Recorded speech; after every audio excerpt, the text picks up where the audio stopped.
I'm Michael. I've been married to Amy for nearly 3 years now. The hotel where Amy and I had our wedding ceremony is one of the most prestigious in the country and is quite well known. Actually, that hotel is where I currently work. Michael, I'm so happy. It's incredible having our ceremony at this hotel. I'm glad to see you so happy, Amy. I'm the happiest now. We're going to be even happier from now on. That's right. My beautiful wife, clad in a pure white dress, smiling blissfully. I've never felt prouder of my workplace than I was at that moment. Since I was earning a respectable salary that lived up to the hotel's high reputation, my income alone was sufficient for us to live on. However, instead of becoming a homemaker, Amy chose to continue working. I loved her for her hard-working nature and happily agreed to her decision. We occasionally share complaints about our jobs, indicating that each of our workplaces was rather demanding. Though we couldn't often enjoy a leisurely lifestyle, we made sure to create opportunities for dates, like going on trips a few times a year or dining at upscale restaurants for anniversaries, ensuring our relationship remained exceptionally strong. We were leading a fulfilling married life in every sense. Maybe we can try something different on the menu. That sounds good. I've been curious about this dream. I'd like to try this wine. Taking the train was a good choice. I'm glad I did as you suggested. One day, I got a call on my cell from the local hospital. The news was shocking. My father, who had been enjoying his retirement with my mother at home, suddenly collapsed. Given that my father was always lively and never sick, I couldn't help but be shaken. I rushed to the hospital without hesitation, but by the time I arrived, his emergency surgery had already begun, and all I could do was to keep rubbing my anxious mother's back as she waited. Michael, your dad is. Don't worry, Mom. Everything will be all right. Eventually, the light indicating surgery was turned off, and the surgeon informed us that my father had survived, and provided details about the expenses for the surgery. Your husband is out of immediate danger. Really, thank you so much. As for the expenses for the surgery, both my mother and I were relieved that my father's life had been saved, but we couldn't help but be astonished at the exorbitant cost of the surgery.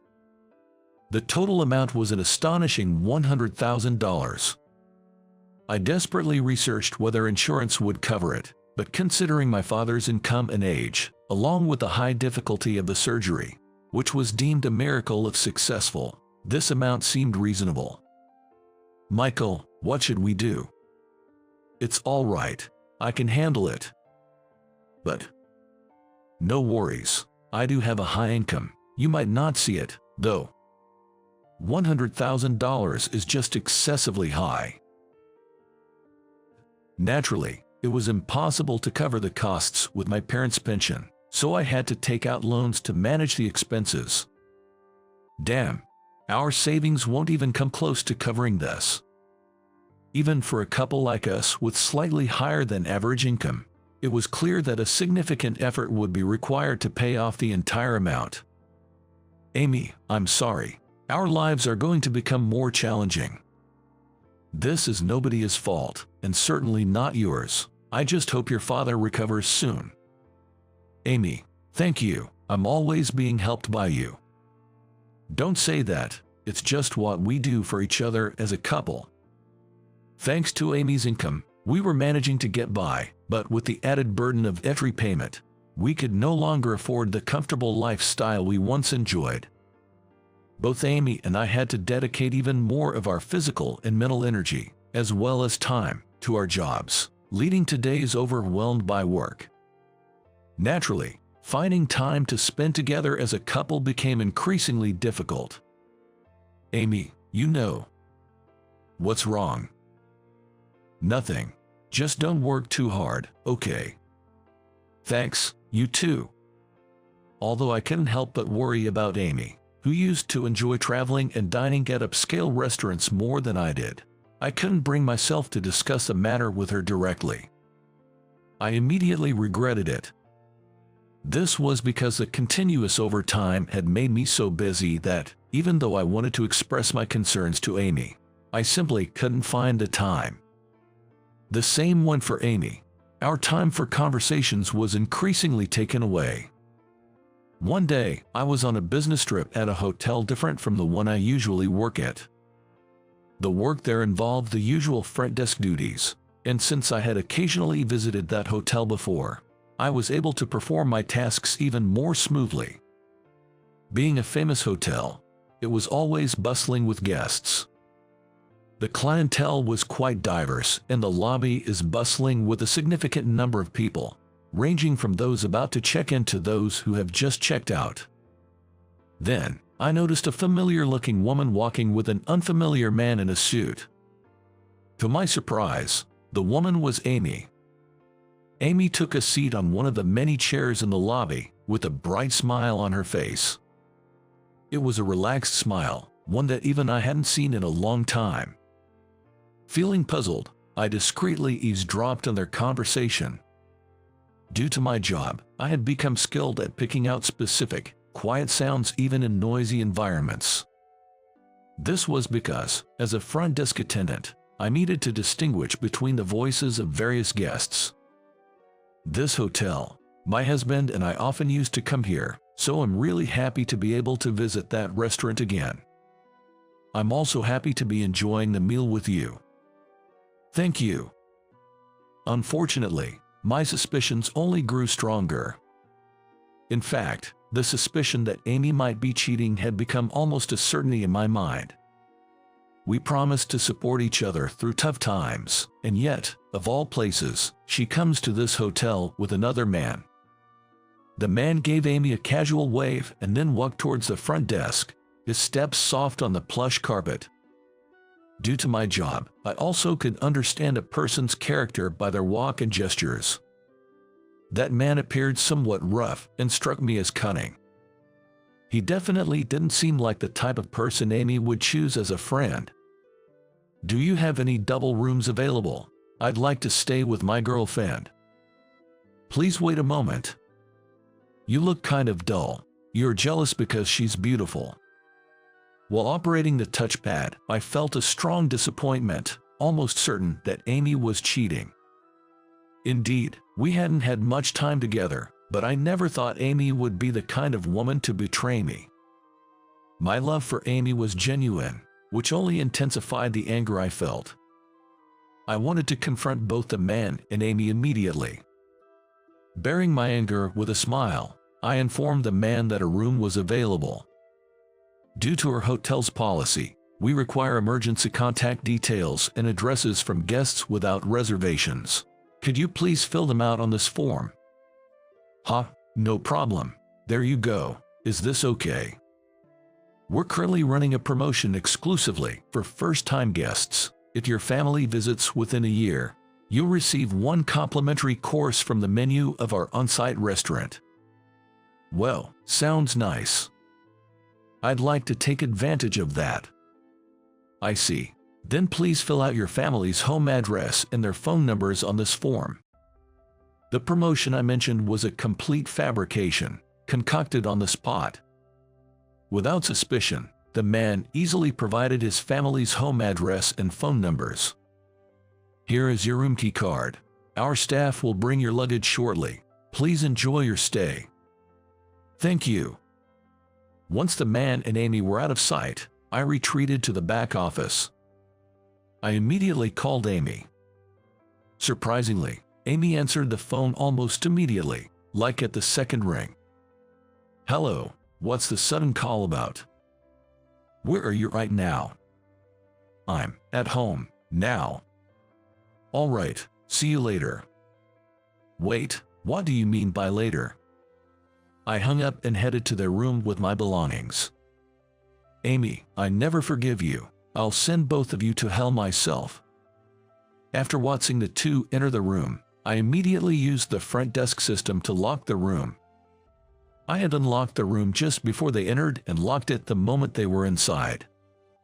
Their room key card, which had been returned by another guest who had just checked out, was already registered as under cleaning. Being a first-class hotel, we take security quite seriously, so guests need their key cards both to enter and to leave their rooms. Honestly, there was a chance they might notice the room number discrepancy, but it seemed to have worked, perhaps because I had clearly written the actual room number on the envelope. This means that currently, both of them are unable to leave the room even if they want to. When I retreated to the back office again, I took out my cell phone and called Amy's parents and my mother to come to the hotel. "I'm sorry for the sudden request, but could you please come to the hotel immediately?" "Oh, Michael, what's the matter all of a sudden?" "It's hard to say, but Amy just checked into our hotel with an unknown man, and I suspect she's cheating." "What? No way. I can't believe that my daughter would do such a thing." "Sorry, but it's true. You'll understand if you come and see it yourself." "Okay, I see. Anyway, Michael, I'm so sorry." Although initially puzzled, Amy's parents agreed to come immediately after listening to my brief explanation and ended the call. Since this location happened to be close to their home, they would probably arrive very soon. My mother reacted the same way. "We tried to go out to buy some drinks, but we can't leave the room. What's going on?" It seemed that they finally realized that they were locked in, and I received a call from their room. Although he had been very polite at the front desk, his voice now carried a rough tone with intense panic. "Being locked in with your beautiful girlfriend must be thrilling, I guess. Please enjoy your time together." "Hey, wait a minute, you." After letting the man finish his complaints, I cut off the call. Soon after, Amy's parents and my mother joined me at the front desk. Promising to explain in detail later, I led everybody to their room. With a feeling akin to poking a hedgehog, I unlocked and opened the door. Being afraid of what was to come, I cautiously entered the room. The double room was quite spacious, and we all made our way towards the bedroom. "Amy." The room was a mess, as if there had been a scuffle. Pillows and lamps were thrown in random places, and half of the curtains were torn. A man standing in the center of the room, breathing heavily, looked towards us. At about the same time, I spotted Amy crying in the corner of the room. She was holding a piece of paper. "Oh, Michael and Mom. What the hell are you people doing here?" Her face immediately fell into despair.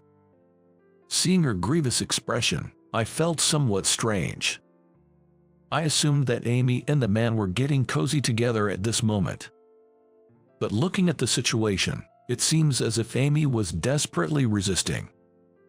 While I was lost in my thoughts, Amy suddenly stood up, started running, and fled to a corner of the hallway. "We'll keep an eye on him at the door, so Michael, please take care of my daughter. Please go to her quickly." I rushed to Amy before even fully hearing what her parents said, and as I got closer, it was clear she was shaking. The top button was torn off, and her clothes were significantly disheveled, which I found quite perplexing. For the time being, I rubbed Amy's back to help her calm down. Noticing the paper Amy had been holding had fallen nearby, I picked it up and discovered it was a termination notice. Termination notice. After a while, perhaps having calmed down, Amy began to share the circumstances bit by bit. "Well, I'm sorry. Let me explain." "Take your time." "Thank you." According to Amy, the man was her boss at work. Amy's company, facing poor performance, decided to implement major layoffs. Unbelievably, that man had the audacity to say, "If you don't want your name on the layoff list, why not spend some time with me?" No way. You don't want to lose your job now, do you? Especially since you've been working hard with overtime lately. It seems he was using his position to make advances on Amy. Initially, Amy flatly refused, but remembering the cost of my father's surgery, she felt she couldn't afford to lose her job and ended up reluctantly agreeing.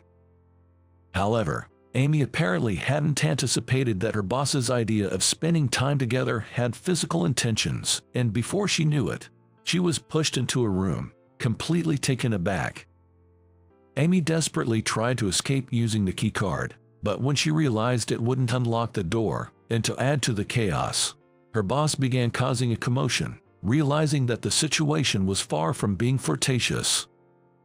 In his frustration and losing control, her boss apparently thrust a termination notice at Amy in a fit of rage. Hearing this, I finally remembered that Amy had only been talking about the restaurant with her boss and also recalled how they were awkwardly lingering just before entering the room. Blinded by anger, I had completely overlooked those details. Why did you do something so risky? Absolutely true. Who knows what would have happened if we had been even a moment later. I'm sorry. Although her mother slapped Amy's cheek and her father constantly sighed, we couldn't truly be angry with Amy. It was all because Amy acted with our best interests at heart. Amy, I'm sorry. Instead of helping you, I wrongfully suspected you of infidelity. No, it's my fault for easily going along with him. Please, don't take on everything by yourself anymore. Just because you started your own family doesn't change the fact that you are still our child. Mom, Dad. Seeing the three of them crying while hugging each other, I couldn't help but cry too. Michael, I'm sorry for lying to you without consulting you. I'll never do something like this again. I really don't want you to do that again, and you can quit your job anytime, all right? Yes, and I'll look for a new job. My boss will be fired soon anyway, because he had always had a lot of problematic behavior, and he wasn't great at his job. Her boss, who tried to mess with my wife, did not apologize until the end, but his parents apologized sincerely to Amy. We apologize for any inconvenience our son may have caused you, and we have no choice but to sincerely apologize. It's really embarrassing what you did at your age. Be ashamed. Damn. You can't even properly apologize. We're cutting ties with you and never see us again. Oh no, please. According to the letter of sincere apology from the company that arrived later, after we told Amy's company about this incident, which seemed to be the last straw, the company fired him without any questions asked. Thankfully, Amy's parents offered to help with the repayment. Thanks to their support, we were able to have a little bit of financial leeway, which allowed us to spend more time together like we used to. That incident made us acutely aware of the necessity of communication between us to prevent such incidents from happening again. Hey, haven't you lost weight again recently? Actually, a large group just made a booking with us. They stayed in our hotel last year too, but there were complaints from other guests about the noise, so you must be busy dealing with that. How are you lately? Doing good. Jessica, the head of the division, is my new boss, and she is really nice. My manager is sometimes mean, but she always steps in and corrects him. Sounds great. You look good. Anyway, always talk to me if anything comes up, all right? Sure, you have my word. Hey, Amy, I found this highly rated French restaurant serving affordable and delicious dishes on the app. Let's go. How about this Sunday? I have thought that this Sunday good, too. Oh, Amy, would you like to go there? It's easily accessible by train. I had no idea the beach was so close by.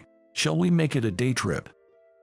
Now that we're close to paying off everything, why don't we splurge a bit and go for an overnight stay? Well, I guess we have no choice. In the end, Amy managed to find a new job without much effort.